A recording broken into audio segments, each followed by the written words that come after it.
شروع اللہ کے نام سے جو بڑا مہربان نہایت رحم والا ہے۔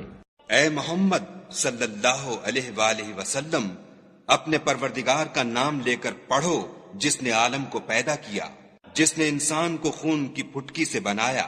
پڑھو اور تمہارا پروردگار بڑا کریم ہے، جس نے قلم کے ذریعے سے علم سکھایا اور انسان کو وہ باتیں سکھائیں جس کا اس کو علم نہ تھا، مگر انسان سرکش ہو جاتا ہے جبکہ اپنے تئیں غنی دیکھتا ہے۔ کچھ شک نہیں کہ اس کو تمہارے پروردگار ہی کی طرف لوٹ کر جانا ہے۔ بھلا تم نے اس شخص کو دیکھا جو منع کرتا ہے، یعنی ایک بندے کو جب وہ نماز پڑھنے لگتا ہے؟ بھلا دیکھو تو اگر یہ راہ راست پر ہو یا پرہیزگاری کا حکم کرے تو منع کرنا کیسا؟